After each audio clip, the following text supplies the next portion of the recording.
안녕하세요. 건강하고 아름다운 인생을 위한 강지연의 100세 시대 강지연입니다. 우울증은 연령을 불문하고 누구에게나 올 수 있습니다. 그런데 노인 우울증은 좀 다르다고 합니다. 노인 우울증은 우울함이 많기보다는 기억력이 감퇴되고 식욕도 저하될 뿐더러 몸의 통증도 유발되기도 해서 치매로 오인받는 경우가 종종 있습니다. 노인 우울증 왜 생기고 어떻게 예방하고 또 어떻게 건강하게 극복할 수 있는지 알아보도록 하겠습니다.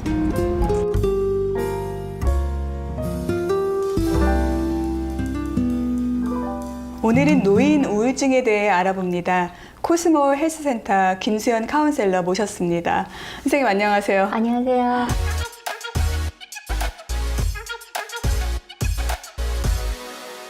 얼마 전에 기사를 봤는데 노인 우울증, 한국의 노인 자살률 1위라는 기사를 봤어요. 네. 너무 충격적이었거든요. 네, 그렇습니다. 네. 대한민국이 네. OECD 국가 중에서 노인 빈곤율 1위, 자살률 1위가 되었어요. 네. 근데 자살률이라는 건 자살을 하는 그 배경에는 네. 그 뒤에는 우울감이 있고 우울증이 있거든요. 우리가 아, 그래요? 다만 모르는 네. 것뿐이지 우울증이 네. 좀 심각해지면 우리가 이제 자살로 이어지는데요. 그 노인 우울증은 왜 걸리는 건가요? 지금 네, 65세 이상을 우리가 노년기로 보는데요. 노인이 되면은 우리가 지금까지 가지고 누렸던 것들을 많이 없어지잖아요. 네. 그래서 직장도 없어지고 가족들도 자녀들도 결혼해서 떠나가고 네. 또는 배우자도 또 돌아가시고 또 여러 가지 많은 것 내가 가지고 있던 내가 누렸던 것이 많이 없어지면서 그 상실감을 굉장히 우리가 고통스럽게 느끼시는 것 같아요. 네, 그러면은 그 경제적인 지위, 사회적인 지위라든지 네. 네, 배우자의 상실, 네. 또 다른 이유들도 있나요? 그 직장을 잃는다는 것은 제가 그냥 월급 통장에 들어오는 꼬박꼬박 들어오는 월급이 없어지는 것뿐이 아니고요. 네. 제가 가지고 있던 정체성이 없어지는 거예요. 제가 그냥 뭐 사장님, 과장님, 부장님 하는 칭호들이 없어지면서 제가 가지고 있던 작은 파워, 영향력이 없어지는 거거든요. 그만큼 나의 영역이 축소되는 거죠.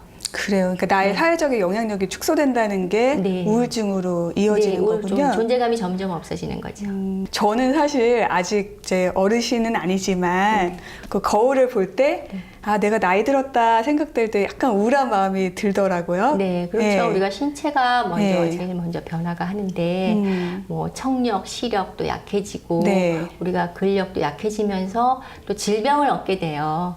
질병을 얻으면 그만큼 우리가 장애가 생기면서 네. 장애가 있는 나 자신을 받아들이기가 되게 힘든 것 같아요. 그러니까 변화되고 약해지는 내 나의 자신을. 모습이. 예, 그 전에 뭐 네. 힘있고 매력적인 모습은 온데간데 없고 굉장히 초라한 모습이 거울 속에 있으면 네. 다들 좀 용기를 잃게 되겠죠? 사실은 누구나 나이가 드는데 네. 어떤 분들은 우울증이 있고 어떤 분들은 없단 말이에요. 네네. 그 차이는 어떤 거예요?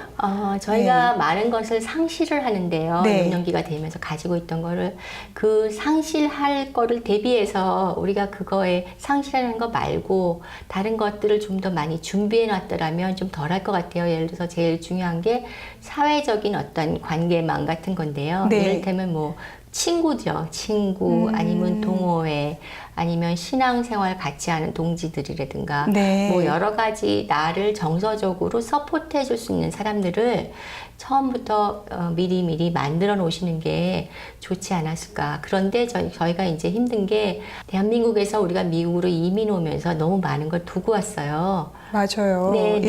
예. 그래서 그거를 저희가 지금 상실감이 더 크겠죠. 많은 분들이 한국에서 오신 분들이 우울증이 걸리면서 제일 많이 하시는 게 술을 드시는 거예요. 미국에 오셔서요? 네네. 왜냐하면은 네. 언어도 다르고 내가 한국에서 받았던 어떤 고등교육도 이제 더 이상 쓸모가 없어지고 또 나이가 가지고 있던 지위도 보통 더 낮아지거든요. 사회적 지위가 네. 미국에 이민 오시면서 올라갔다고 하신 분들은 저는 많이 못 배웠어요. 그렇죠. 언어라든지 문화적인 제약이 있으니까. 네네. 그러면 지금 이제 시청자분들께서 나는 우울증인가 아닌가 좀 궁금하신 분들이 있을 거란 생각이 네네네. 드는데요. 네. 혹시 자가 진단 해볼 수 있을까요? 네, 자가 진단에 우리가 이제 보통 우울증 네. 진단을 하려면 네. 한 9가지 정도 중에서 5가지 증상이 있을 때 우리가 우울증이라고 해요. 네. 제가 이제 간단히 말씀드리면은 첫 번째 이제 매사에 흥미가 없고 즐거움을 못 느낀다 이런 게 있고요. 네. 두 번째는 뭐 기분이 우울하고 희망이 없는 거, 그리고 세 번째는 잠자는데 어려워지는 거예요. 아니면 반대로 너무 많이 주무실 수도 있어요. 그러면은 주무시다가 자주 깨시는 분들도 네, 해당이 되나요? 그것도 증상 중에 하나죠. 아, 깊은 그래요? 잠을 못 자는 거죠. 네. 그리고 또는 이제 항상 피곤하고 에너지가 없다. 그러니까 우울증의 굉장히 중요한 증상 중에 하나가 에너지가 없는 거예요.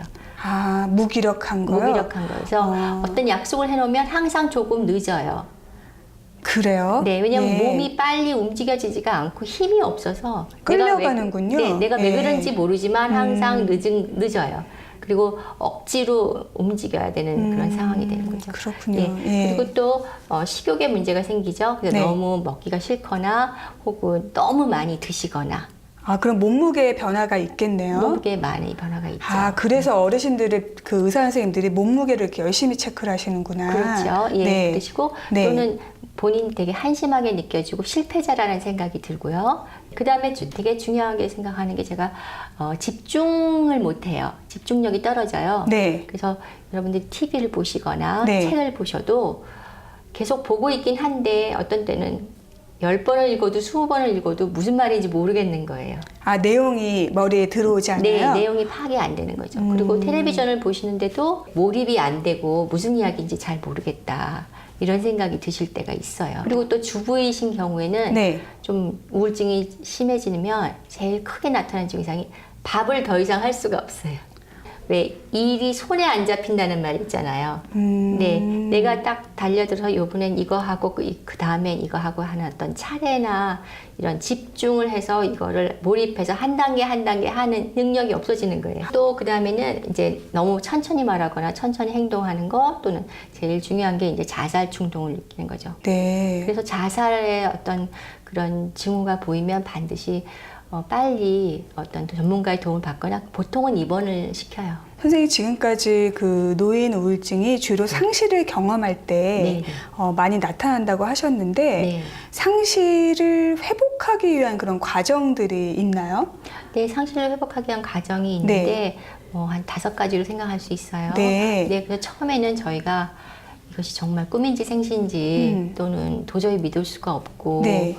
그러니까 내 머릿속에 내가 가지고 있는 나의 생활과 남이 밖에서 보는 게 완전히 다르게 되는 거죠. 예를 들어서 이제 상실하신 분들 중에서 그런 거 많이 봤는데요. 네. 30대이신데 남편이 돌아가셨다 그러시면 한 3년이 지났는데도 아직도 저녁 때가 되면 예쁜 옷을 입고 맛있는 밥을 차려놓고 나도 모르게 기다리는 거예요. 남들이 볼 때는 저분은 분명히 혼자신데 네. 그분은 내면적으로 자기는 혼자가 아닌 거죠.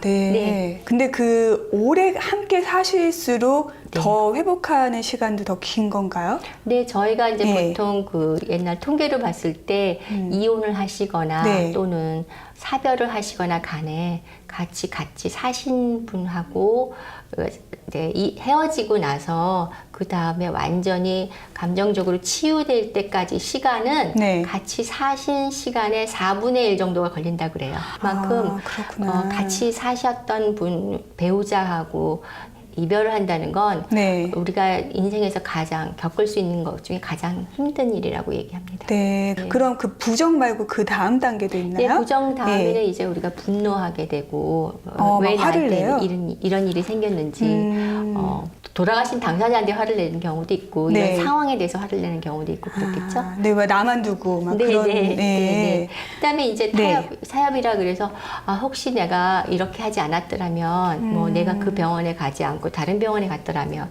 아니면 뭐 그 수술을 하지 않았더라면 그 배우자가 아직 살아 있었을 텐데 뭐 이런 여러 가지 상상을 해보는 단계가 있겠죠. 네. 네. 그리고 내가 지금 아무리 달리 해볼 도리가 없는 이렇게 생각해봐도 안 되고 저렇게 생각해봐도 안 되고 이제 어쩔 수가 없구나. 이게 현실이구나 하고 느껴지면 네. 우리가 엄청나게 슬픔이 밀려오면서 눈물이 많이 나고 잠도 안 오고 밥도 못 먹고 이런 단계가 오죠. 그게 이제 우울의 단계입니다. 네. 그리고 아까 5단계라고 하셨는데 마지막 단계는 그럼 어떤 건가요? 마지막 단계는 네. 이제 우리가 그런 걸 다 겪고 나면 나중에 아 이게 현실이구나 하고 현실을 마주하고 내가 이제 그럼 이제 이 현실을 인정하면서 앞으로 어떻게 할 것인가 다음 단계를 모색하는 단계가 되겠죠. 이걸 인정하는 그런 시기가 오는 거죠. 네. 그러면 이 5단계를 어떤 분들은 거치고 어떤 분들은 안 거치는 건가요? 아니면 누구나 다 거치는 건가요? 거의 모두 거치는데요. 네. 순서 없이 순서가 바뀌어가면서 거치기도 하고요. 어떤 네. 분은 한 단계에 머물러서 오래 계시는 분도 있고 그렇습니다. 그렇군요. 그럼 이제 이 단계들을 아주 네. 건강하게 거쳐야지만 네. 우울증이 안 걸리지 않을까라는 네, 생각이 네. 드는데요. 그렇죠. 그러니까 네. 사람을 만나서 네. 내가 힘들고 슬프고 외롭고 괴롭다는 말씀을 계속 하는 게 중요해요. 네, 그래서 네. 전문 상담사를 한테 가거나 아니면 그런 분들만 우리가 모이는 그룹이 있어요. 그리프 카운슬링이라 그래서 애도 카운슬링 상담이 있거든요. 네. 그래서 어떤 분은 자녀를 잃어버리시고 어떤 분은 부모님을 잃어버리시고 어떤 분은 배우자를 잃어버리시고 우리가 상실을 하고 잃어버렸다는 게 굉장히 큰 충격이거든요. 네. 근데 그 잃어버린 아픈 마음은 거의 비슷해요. 그럼 그런 그룹에 가면 어떤 위로를 받으시는 건가요? 생각보다 네. 어떤 것보다도 더 많은 위로를 받으세요. 아, 네. 나하고 똑같은 어려움을 겪는 사람이 저기 있구나. 아, 내가 네. 혼자가 아니구나. 네, 내가 혼자가 아니구나. 어떤 경우는 또 나보다 더한 상황도 있구나. 이러면 이상하게 위로를 받게 되더라고요. 그러면서 오히려 치유가 좀 돼요. 그렇군요. 네. 네. 또 다른 방법들도 있어요? 다른 방법은 이제 우리가 예. 이제 좀 실컷 울고 나고 실컷 일기도 쓰고 또 표현도 하고 또 그룹에 가서 이야기도 하고 네. 이제 이러다 보면 조금 이제 내가 나 자신을 추스려야겠다라는 생각을 하게 되겠죠. 그래서 우리가 우울증에 걸리면은 왜 집에서 문 꼭꼭 걸어 잠그고 햇빛도 안 들어오게 하면서 네. 세수도 안 하고 그러고 있잖아요. 네. 그래서 점점 이제 어느 순간에 이제 털고 일어나야겠다. 조금 이 공간에서 나가야겠다 생각이 들면 네. 세수도 하고 머리도 빗고 이제 화장도 하고. 네. 예를 들어서 상담을 하면요. 상담을 한 번이나 두 번 해서 조금만 나아지셔도 여러분 오시는 분들이 내담자가 오실 때 복장이 달라져요.